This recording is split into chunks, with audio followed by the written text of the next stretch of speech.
Halo, perkenalkan nama saya Cecilia Meandriani Soge dengan NIM 2102-1030-1122 dari FKIP Pendidikan Ekonomi. Nama saya Immanuel Dion Valentino Sormin dengan NIM 2108-1020-1060. Saya dari Prodi Manajemen Ekonomi dan Bisnis. Nama saya Stefani Arkanasistu dengan NIM 2102102051224. Saya dari Fakultas Keguruan Ilmu Pendidikan.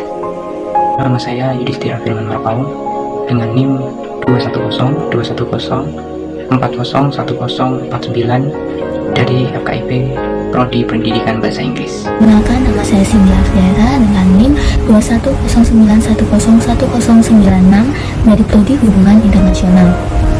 Di Indonesia, banyak sekali kasus penistaan agama, mulai yang sederhana, kelas menengah, dan kelas atas. Salah satunya yaitu kasus penistaan agama yang dilakukan oleh Bapak Ahok. Kasus penistaan agama yang dilakukan Bapak Ahok bermula pada saat dirinya memberikan pidato kunjungan kerja di Pulau Pramuka, Kepulauan Seribu pada 27 September 2016. Dalam pidatonya, Bapak Ahok dianggap menghina agama lewat komentarnya soal surah Al-Maidah ayat 51. Bapak Ahok menganggap banyak orang yang dibohongi oleh surat tersebut dengan tidak boleh memilih pemimpin yang non-muslim. Menurut ahli Pultoni, penistaan agama diartikan sebagai penentangan hal-hal yang dianggap suci atau yang tidak boleh diserang, yang biasa disebut dengan tabu, yaitu simbol-simbol agama, pemimpin agama, atau kitab suci agama. Bentuk penodaan agama pada umumnya adalah perkataan atau tulisan yang menentang ketuhanan terhadap agama-agama mapan.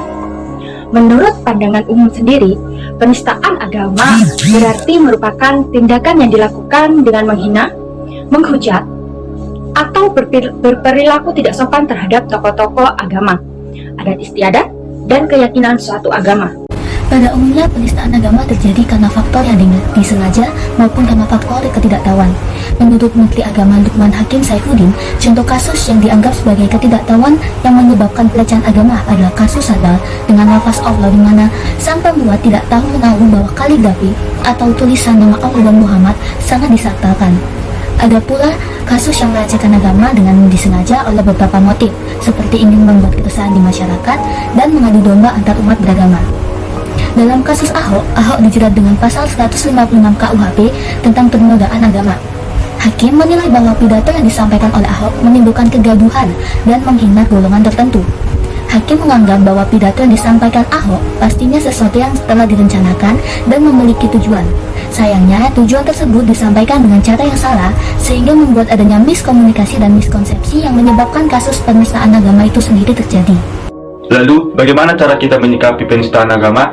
Ajaran kitab suci orang Kristen sudah memberikan pedoman yang harus dilakukan oleh umatnya ketika menghadapi penghinaan, penistaan, dan permusuhan, yaitu dengan mengampuni, mengasihi, mendoakan, dan memberkati. Karena umat Kristen diajarkan untuk tidak membalas kejahatan dengan kejahatan. Di dalam kasus penistaan Bapak Ahok, kita harus menyikapinya dengan damai, daripada membuang energi dengan percuma, dengan aksi unjuk rasa yang malah dapat mengganggu kepentingan orang lain. Orang Kristen justru mengambil sikap mendoakan mereka yang memusuhi dan yang membenci kita. Tanggapan masyarakat umum terkait isu penistaan agama yang dilakukan oleh mantan Gubernur DKI Jakarta Basuki Cahayapurnama atau Pak Ahok. Menurut Kompas.com, mayoritas masyarakat tidak tahu persis ucapan calon gubernur DKI Jakarta yang dianggap menistakan agama.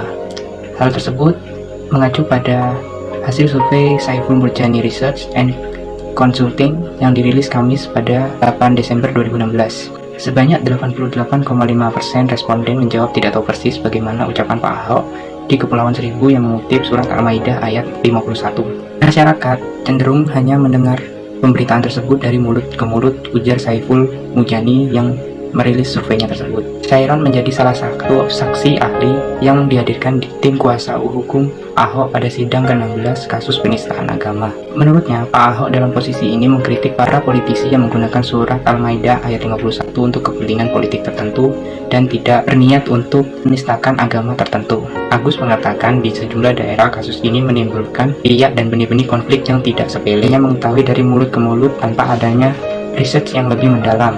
Opini yang tersebar menyebabkan demo besar-besaran yang disebut Demo 212. Menurut kelompok kami, supremasi hukum hanya berlaku bagi mereka yang berkuasa atau memiliki suara terbanyak. Dalam kasus Pak Ahok, mayoritaslah yang memiliki supremasi hukum yang kuat.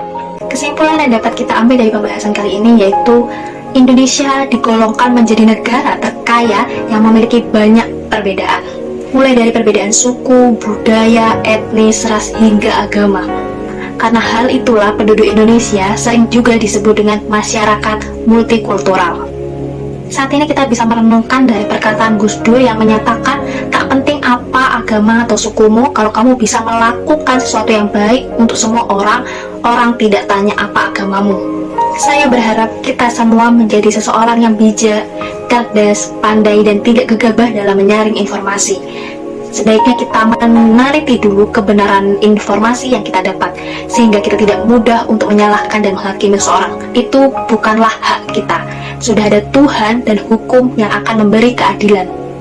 Menanggapi kondisi tersebut, kita sebagai umat Kristen belajar untuk bisa saling menghargai, menghormati dengan perbedaan yang ada. Serta kita harus menolak yang namanya diskriminatif.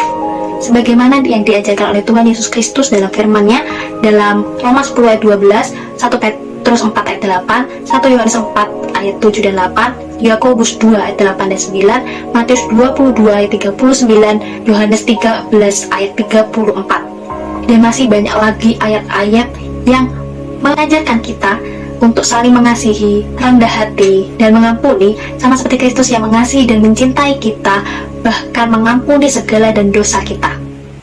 Sekian video presentasi dari kelompok kami. Kami mohon maaf jika ada kesalahan kata dan kesalahan pengucapan. Terima kasih, Tuhan Yesus memberkati.